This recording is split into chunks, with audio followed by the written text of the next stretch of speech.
our 4th year since we got incorporated. Thank you very much. So YLF is essentially a digital agency, and our biggest interest is in animation. So we do that as a business, and we do that as a social impact platform. We use it as to do social impact work.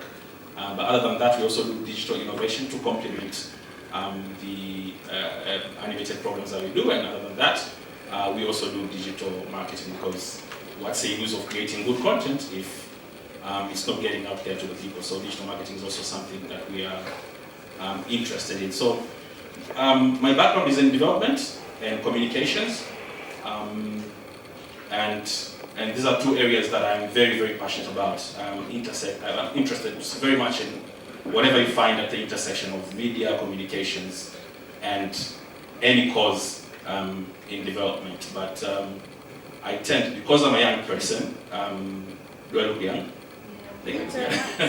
Yeah, because I'm a young person, so I have a passion for this whole idea that young people are capable, young people should take leadership positions, young people should be on the driving seat of governance processes. So about 4 years ago, when we were just starting up, I conceptualized an idea for a political satire program that will be, I think, the first political satire program in Tanzania. Does anyone know what political satire is? Get arrested. Luckily, I haven't been arrested to date. So, as you know, I think African leaders are very thin-skinned, and I think that limits engagement with especially young people. I think there's a generational gap between the leaders and the people that has to be closed. You know, leadership has to be demystified, and we thought one way of doing that is to do a political satire program that sort of mocks leaders, but communicates messages about governance. And in that way, we were hoping, our hope was that people will be more interested, young people will be more interested in politics. So that show is called Pilau TV. It's in its 2nd season, and I believe it's one of, for a country like Tanzania, it's a huge achievement to have a program of that nature on air. So that's, in a nutshell, what I do and what we do at YLF Tanzania.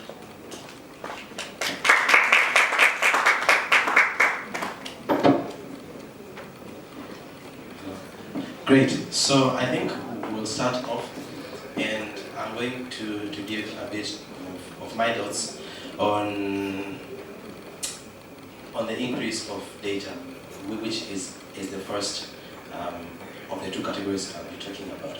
So there has been a lot of changes in Tanzania, in the African society in general, when it comes to increasing of data. We usually hear about the good side of it. Now data is easily accessible, it is easy to engage and get content. But this, if you ask me, how much is digital innovation playing a role to increase political socialization? For the African context, I would say not so much.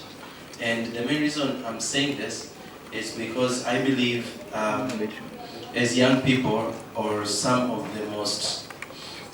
leaders like ourselves, is we usually have these conversations among ourselves. We are people who understand technology. We are people who understand how you can use tech to learn things, to learn government. But then, how often do we have conversations with people who cannot afford technology? And this is the bigger part of Africa. Out of 100% of the internet traffic, can you guess how many of that percent is coming from Africa? Anybody? Let's say, out of 10 people in the world who access the internet, can you guess how many of them are Africans? 2, 1. So much pessimism. Yeah? 6. Nice. It's actually only 10%, which is for one person. So think about this. Of everything that is available on the internet, only 10% of internet traffic comes from Africa.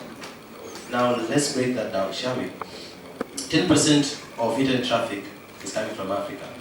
How many of those are young people? Many. Can we put a percentage on that? 90%. Great, 90% are into politics. So we agree that out of 10% that access the internet, 90% are young people. How many of those are interested in politics? 50%. Okay, if we are very optimistic, we'll put it at 50%. So let's break that down. Yeah? Out of 54 countries in Africa, can we try to split that 50% across Africa to get a number of young people who actually use internet to engage in politics? 1% per 1% per country. Yeah? But then this can be a very brutal way of looking at this, but it is a way that I'm choosing to look at this because I think we are overselling the concept of using digital means to increase political socialization. I personally think much could be done than what is being done right now. And so my challenge, or something that I want us to think about when we talk about using of digital means for political socialization, is the impact it has created. Because the challenge is we usually have these conversations among ourselves. All of you guys here either have Facebook, Twitter, Instagram, or all the three.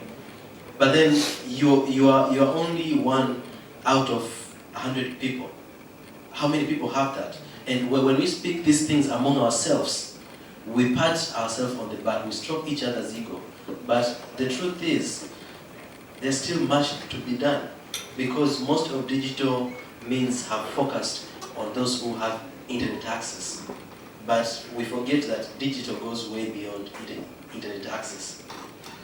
The parliament is being live streamed, true, but how many can afford live streams? Okay, it's also on the radio, but to what extent is it being pushed in that direction? Because we'll hear about how digital means are being used to increase engagement, but it isn't. And that brings me to my second cry, which is we have focused so much on what digital innovation can do that we have lost sight of what it is actually doing. We have built so much of the possibilities that we think the possibilities have already manifested. And so we dwell in that. Technology could increase engagement of young people into politics. Technology could increase this, could increase that. But has it though? Like, have we actually measured to see how much technology has played a role in that? And if we are to say technology has actually increased young people's involvement into politics, I need to hear from you guys. How many of you know of a digital way to gather young people's opinions in regards to political matters? Anybody? Facebook. And who is collecting your views, if not just you putting them out there? Facebook, he's asking for your views. Mark Zuckerberg. Well, he is using that for his own personal reasons. But the point I'm trying to make is this. Most use of digital innovation for political socialization has focused on giving information to people and not hearing from people. You have Facebook pages, you have Twitter accounts, you have Instagram accounts of your members of parliament, of your governments, of your everything. But how many of those actually engage time to listen from you guys? They use these platforms to communicate. But in the middle of ICT, literally, in the middle of ICT is C, communication. And communication is a two-way traffic. You talk and you listen. So this is another thing that you guys need to think about. How can we innovate? How can we use ICT not only to just get information, receive information, but also to give information? I think I'll stop there for now and then just to continue.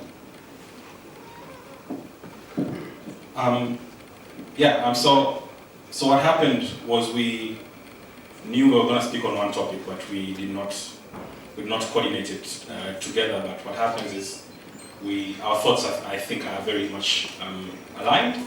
So I'll pick it up from where he left it.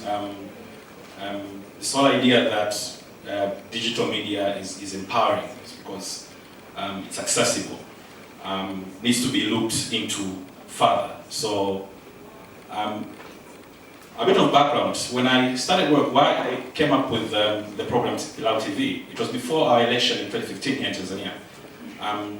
So I looked at voter turnout data, and what you noticed was from 2005 to 2010, there was a very dramatic drop in voter turnout from, I think, 72% to 42%. About 30% of people who did not, a decrease of about 30%, which is a massive, massive thing.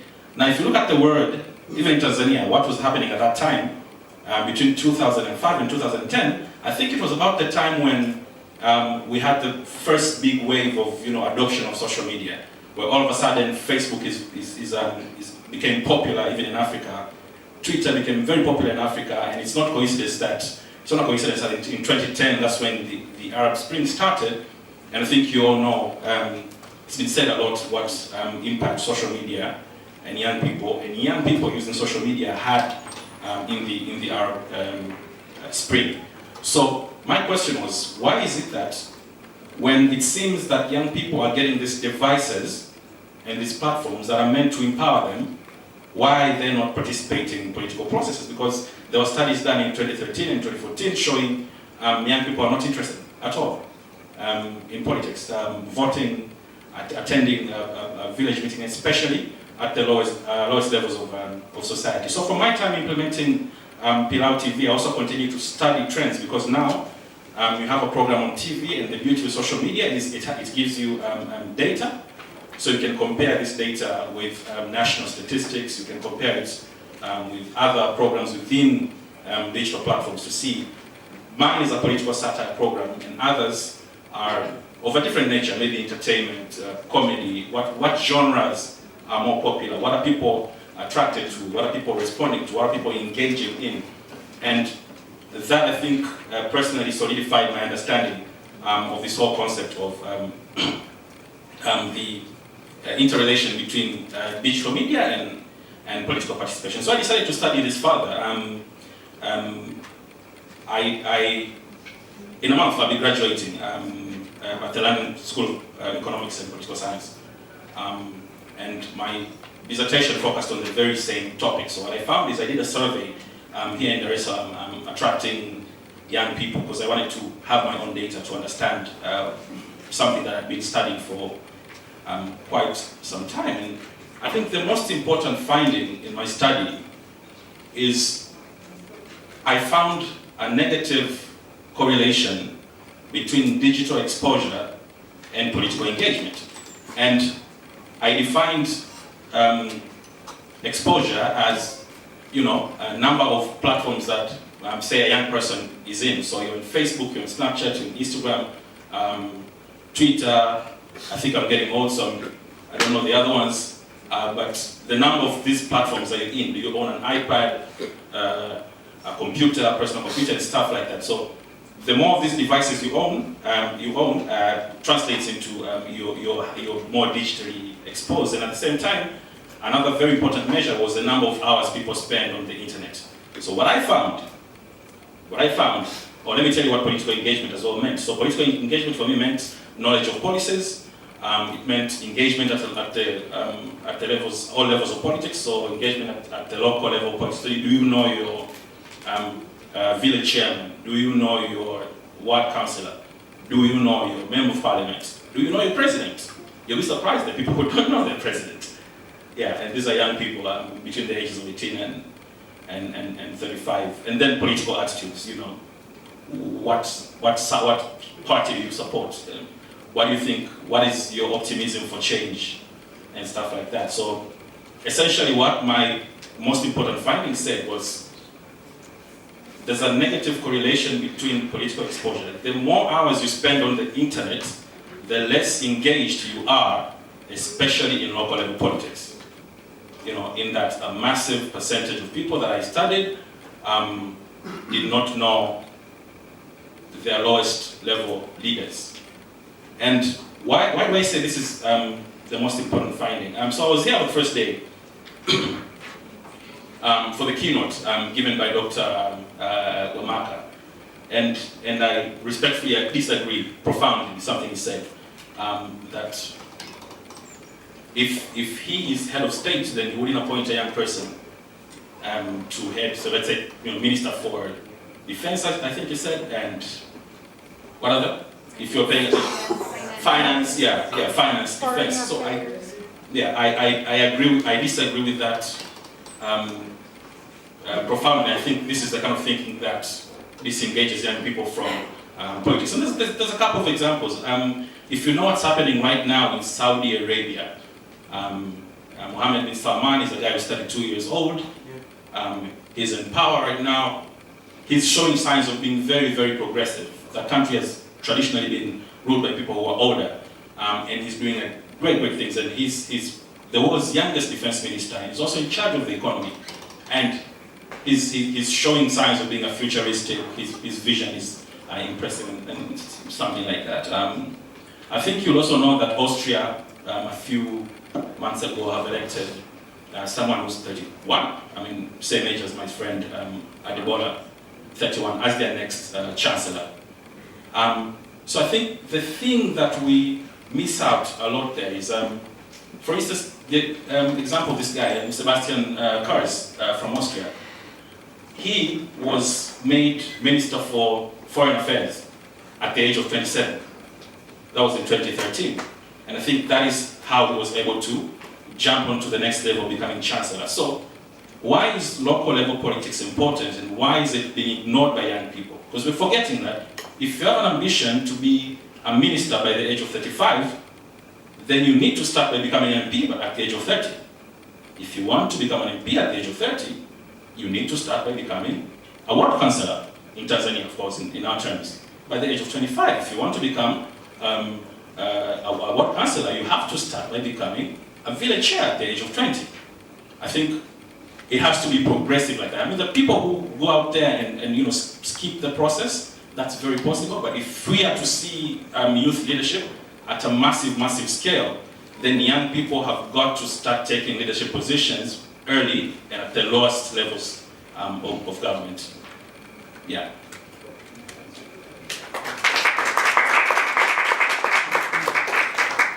To comment on that, I personally agree to what he said about young people starting when they are young. Now think about it this way: most people aspire to be like Bill Gates, but the main reason for that is because they only look at Bill Gates at his 60.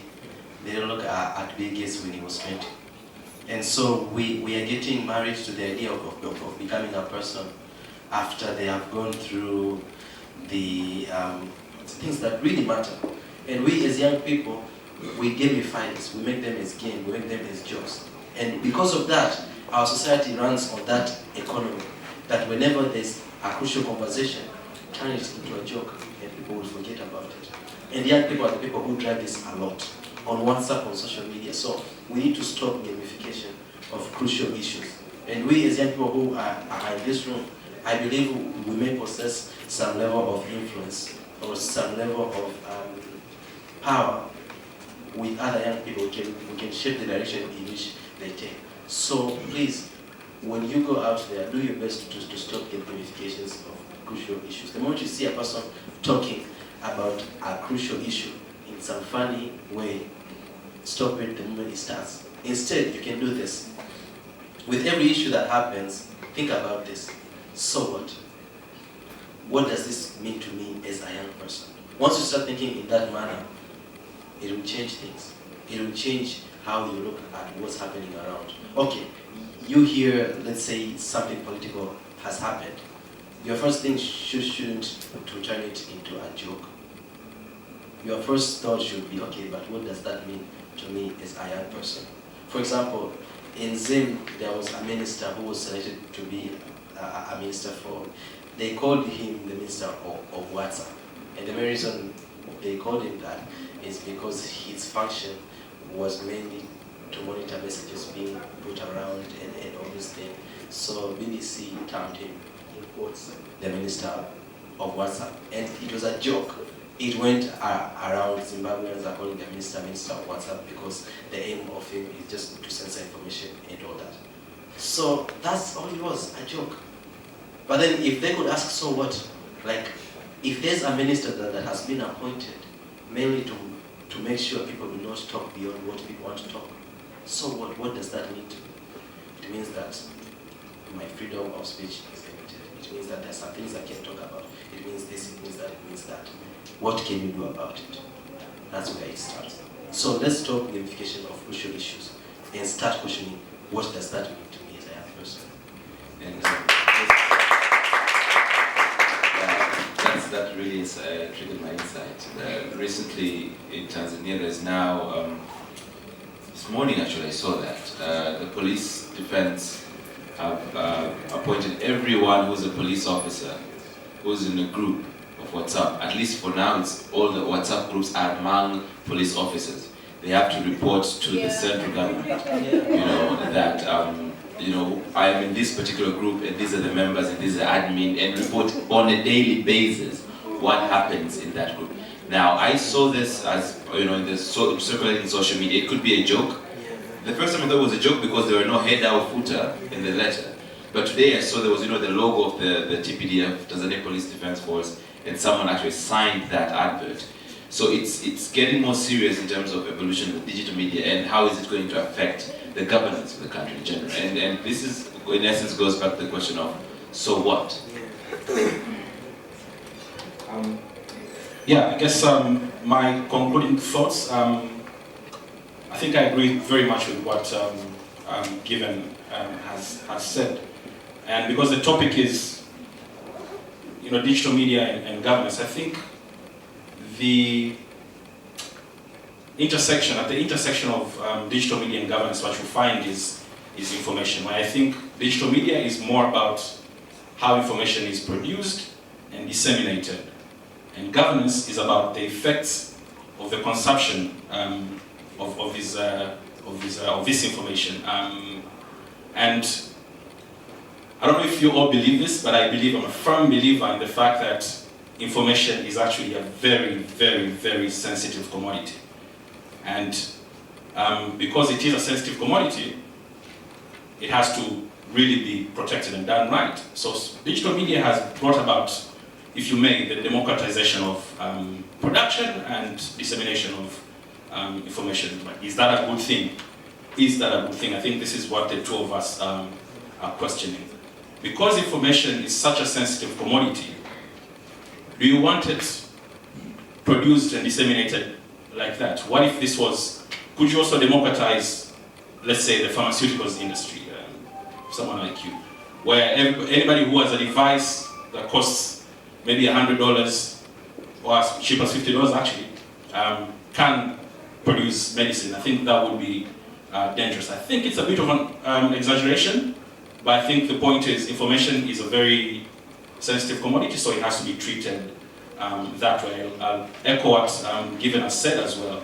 I think the most important thing, I think youth are young people are very powerful, but their actual power in this digital age comes from their ability to choose what content they consume. If we don't do that, then we become disempowered instead of being empowered by digital technologies. Yeah. Great, interesting. Which brings me, to another thought. Have you ever thought about Facebook, the Facebook posts you have, and this Facebook posts you regularly see in your news feed? How much control do you have over that? You know, there are algorithms in Facebook that they tend to give you information of what you like the most, right? So there's this survey that was done to compare during the American US elections. The Trump supporters and the Hillary supporters. If you look at the Facebook newsfeed of a person who's a Trump supporter, it's filled with a lot of negative connotations about Hillary. And the same as for a person who's a Hillary supporter would fill their newsfeed with a lot of negative connotations about Trump. So with this digital evolution of the media, you kept fueling your belief that this president is bad, because that's all the information you get. The moment you change your likes on Facebook into supporting Hillary rather than Trump, you'll get information that fuels your belief. And this goes into all political arenas. Then that changes you to, it fuels your belief, whether false or if you're a fool, then Facebook will collect all other fools who think like you, and then feed you the foolishness, and then you think the whole world is ending just because everyone you follow on the social media keeps telling you that the world is ending. Then you believe that. So you become in the bubble that really distorts your thinking. And this is the main reason why we've been keeping talking, because information is now available. Now, do you take time to read more than the meme that you see? More than the slight deviation of fact that you see? Are you sure that this Trump's or Hillary's emails, are they really there? Is there an issue around the Hillary emails, for example? So this is I think my piece of coin around the digital media and how we could, as young people, consume it well, because we might end up thinking in the directions and vote for people who or rather start campaigns that really don't exist per se because you're not well informed. I don't know if you would like to take it before we start allowing the audience. Yeah, I think that's something that I also briefly told Edward about, that to an insect that is inside the mango seed, to eat, the world is the mango seed. There's nothing else outside it. If I take a fly and put it inside this bottle and close it, to that fly, this bottle is the world. And so the information that you consume, that becomes your world. You don't see anything outside of that.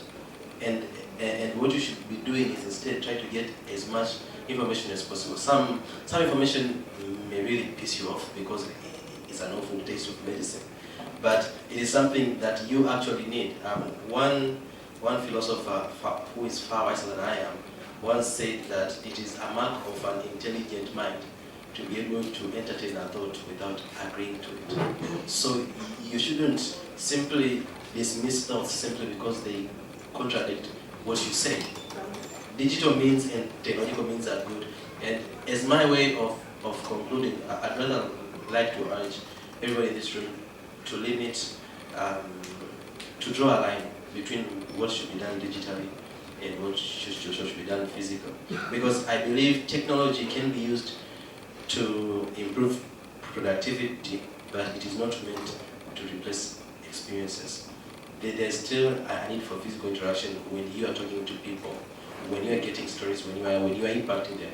If you are a politician, it's not enough to talk to your people through Facebook. You also need to visit them. If you are a young person trying to make impact, it's not enough to just try to make impact digitally through your Facebook posts or whatever. Just get things done in the ground. Because let me give you an example. Would you rather have a virtual reality gear that makes you be in France virtually and you can see everything that's happening? You'd rather have that, or would you rather travel to France? You'd rather have the gear. Okay. It depends on your budget now, actually, right? Yeah. Let's take a poll. Everything is paid for. Would you rather they buy you a gear that you feel you're in France, you can walk around in France, or would you rather travel to France and be there? Exactly. That's the point that I'm trying to make. It's the same thing with political engagement. It is all glamorous to say you are talking to your 20,000 followers, you are collecting their views, but there are real people behind those handles. There are real people behind those Instagram accounts, and each and every one of them has a story that is different from all 7 billion people in this world. So we should basically draw a line. With the first question about data, is data good or bad? I think one of the most confusing, if I may say, debates around technology is the whole concept of, there are two opposing views, determinism and constructivism. Determinism says technology causes things to happen, so in and of itself technology is bad, so data is bad because it determines actions. Constructivism says quite the opposite. It's humans who use technology that are misusing it. So it's the humans that are bad. Technology can't create anything that the human hasn't created. So it's the human that constructs whatever negative effects that you see. So is data good or bad? I'd say yes and no, depending on essentially who's using it. You would know right now, like one of the aspects that show that it could be misused by people. I think there's a lot of talk right now about elections and how, if you've heard of the firm Cambridge Analytica, doing data mining and using that, sort of manipulating data to sort of predict outcomes of the election. And this data is sold to the highest bidder. And unfortunately, in the US election, this was DJT. Sad. Yeah, sad.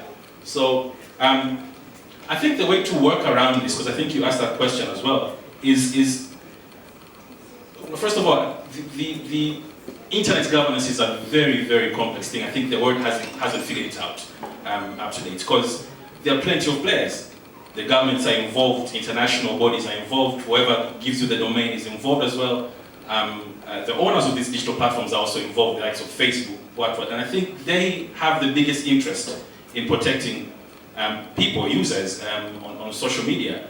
So they're doing everything they can to make sure that their data is not being manipulated. But they're a bit of a capitalist establishment.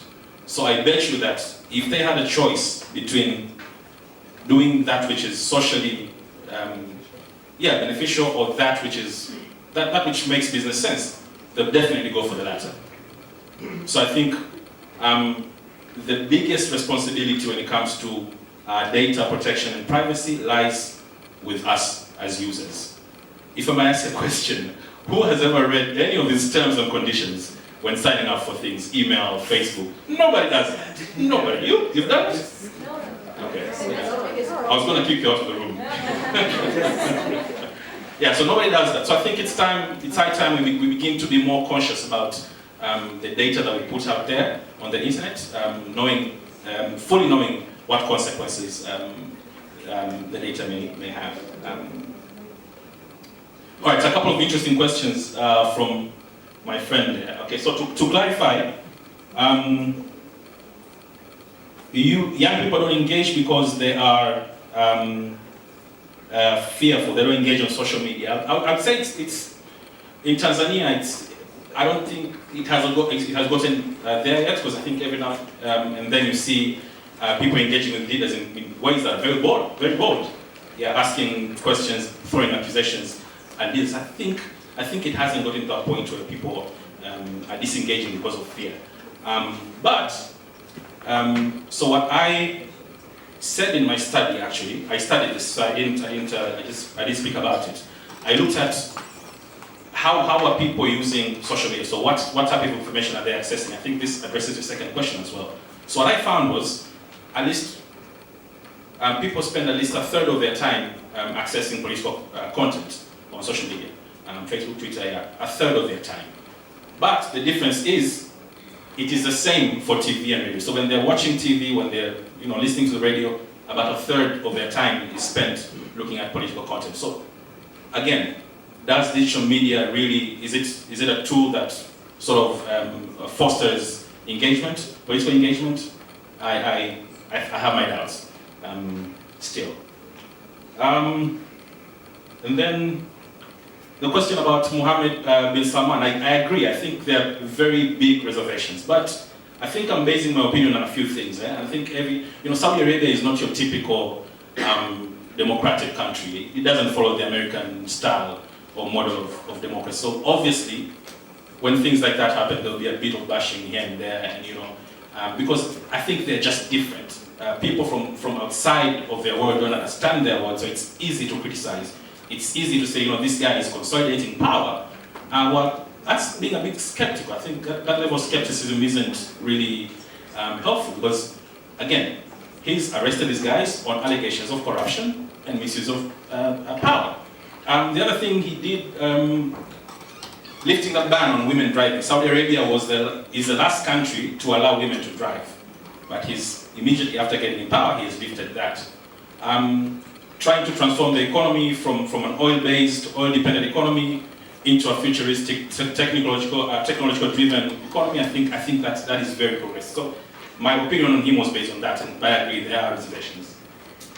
Now, why pilau? 3 reasons. One, I think it's just a catchy name for a dish that people really, really love. In Tanzania, in Kenya, East Africa, you could say. 2, back, I think, I'm talking about 2010, going back.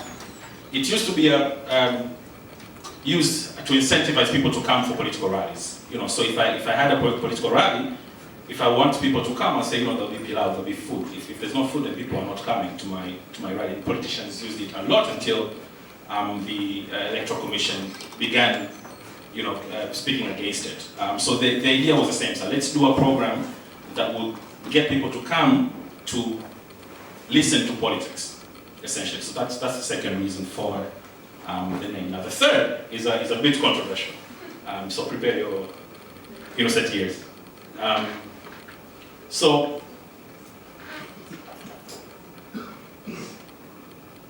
how do people watch TV in Tanzania?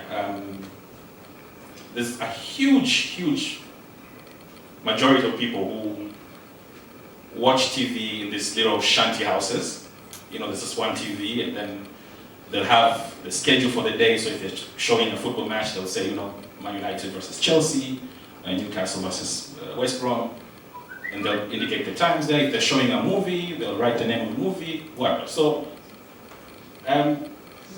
people used these shanty houses, and I think it's still being used, and it's been documented that they're being used to show pornography or pornographic content. And sadly, the sad reality is that even kids, the young people, would have access to it. So pilau became a code name for porn. Yeah. So how we took it. Yeah, so we decided to play with that idea, to sort of flip it and say, pilau means junk, because it's something that attracts people to come and watch something. So we want people to be attracted to come and watch our content. So this is just pilau, just come and watch. Essentially, that is the reasoning behind Pilau TV. Yeah. My final question from Faith. Again, I think, should African countries ban social media during time of elections? First of all, I think it's not in my place to say, but my opinion is they should not. But what I think is something should be done about it. Again, the same way I said you cannot trust this capitalist interests like Facebook to protect your data, the same way states have access to infrastructure that is used to access the internet. Again, you cannot trust the state to protect your interests when it comes to your activity on social media. So I think they do that primarily to protect their own interest. So at the end of the day, I think what matters is personal responsibility. I don't think banning social media, even though it has a negative effects, I don't think it's a solution. So let me give a quick example again. Fake news is a huge problem, and this thing we call clickbait on social media. So because clicks pay, so people put catchy headlines on their news. I mean, when you open inside, it's nothing like what they say. Can you believe these 5 things Jennifer Lopez said? When you click in it, there's nothing in there. So what people are doing on social media, it's sort of evolving on its own. You would find that before you click that, if you go to the comments, one person has gone in already and has said, there's nothing there. This is what the article is saying. So that saves you a click. So I think in combating things like that, in combating hate speech, in combating vulgarism, irresponsible content on social media, I think it has to come down to the user's awareness. And I think eventually, if there's a collective way people can discuss these things and agree on, mechanisms to combat these things, I think that will be a more sustainable solution than having trusting the government to protect your interest. Yeah. Hello. Great. Thanks for those inputs. I was also listening because there are some questions that were asked and I needed answers to those. Where do I start? There was a question that was asked about we wanted this thing to the guy who still wants VR to France. He spoke about how we wanted this tech advancement, but we still don't. When it comes, we are all against it. I would say we are against it for the worst of reasons.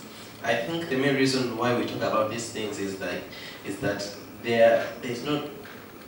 It doesn't serve much purpose talking about the good, because it is the bad things that hurt us. The good are already there, we've already been benefiting from them. So talking about them is not giving us a pat in the back. Let me give you an example. If you have a child who is studying 3 subjects, physics, chemistry, and geography, he's doing very well in physics and chemistry, but he's failing in geography. If you spend much time talking to him or her about how they are failing in geography and how they can be better, would you really say you are focusing on the bad? Or would you say you want to increase the improvement of that child?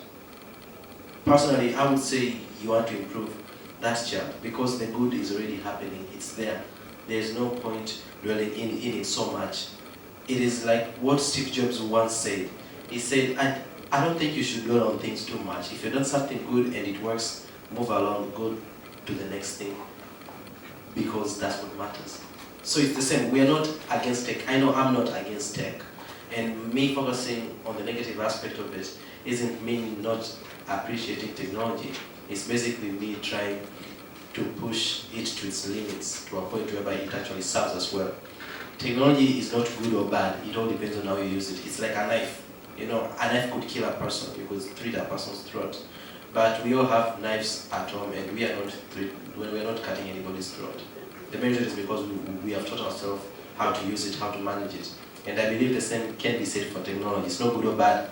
It's just about us handling it. And me trying to go so hard on the negative aspect of it is me trying to force us, to shape us, to use it well.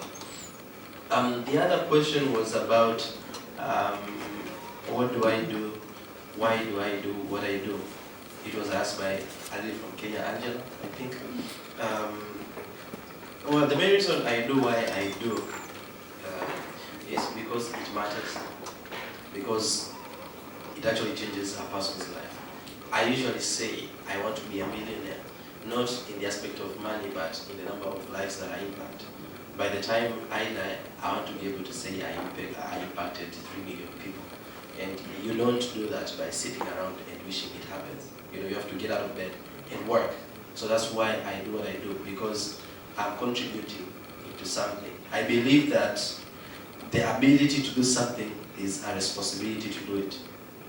If this building catches fire and only you are able to put it out, that becomes a responsibility, not just an ability. And so whenever I'm doing the things that I do, it's because I see that I can create impact in this area. And not doing that will be me not fulfilling my responsibility. I learned this the hard way, not the hard way rather, but you know, sometimes you don't do things for you, but you do them for the people who actually believe in you. Because if you give up, it means they give up. I learned this when I created my first EdTech startup, MyElimu. After a year, we had 500 students registered. And then something happened. We got an award from Queen Elizabeth. And we were invited to Buckingham Palace. We got the award and all that, and the media was all over it. And when I came back here, you know, more young people came to me asking me for advice and do this and do that and do that. It was all glamorous, but then when you're alone, it hits you that there's a number of people, a lot of people who have banked on you and they rely on you, which means you failing is you failing them. You're no longer doing it for you. I had this one student who was in Mbeya. He was 14, I think. his name was Francis. He called me and he told me, I had dropped out of school and I had no hope of ever going back to school, but because I saw you talk on TV, now I'm going back to school so that I can achieve things.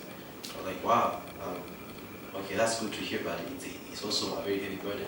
It means, somebody somewhere out there is pushing for a change in their life because they saw you. Now imagine the disappointment in that kid's eyes when they wake up in the morning and they are given quits. Like, yo, if he can't do it, then there's no way I can do it. So the main reason I'm doing what I do is because it creates an impact. It's changing somebody's life. The moment, I believe, if one person can stand and say that what you did changed their life, I would call that a win. Don't look for like a mass scale of things. For me, the goal is to live for more than yourself, for any other person. Even if it's a single person, if that person can stand and they say you changed their life, that's a win. So that's why I do what I do, because it creates impact, and I think I have a responsibility to do it because I have the idea, I have the energy. There's some people who would love to be where you guys are, but they don't know where to start. They don't have the cash, they don't have the connections, they don't have the skills. They can't even, the farthest they can go is go to the application page for Young Leaders Forum, but they can't feel it well, they can't express themselves, so they can't articulate their thoughts to a point whereby they actually make sense, but they love to. So when you are able to do something, it is a blessing. You are blessed to bless others. It is not just for you, and if you are able to do something, it's your responsibility to do it. It becomes your job. So if you're in a position, if you're in an organization right now, doing anything, just know that you're not doing it for you. You are favored. You are at a position in which many people wish they would be, but they aren't. And it goes beyond just some selfies and some hashtag and some catch flights, not feelings. Hashtag blah blah blah blah blah blah. Hashtag YOLO. Exactly. I actually came across that hashtag. I catch flights, not feelings. I'm like, whoa, okay. And all other fancy hashtags, 0 to 100 real quick, blah blah blah blah blah blah. I mean, they're cool. Okay, we are young people. At the end of the day, we like to feel good about ourselves. But you should know that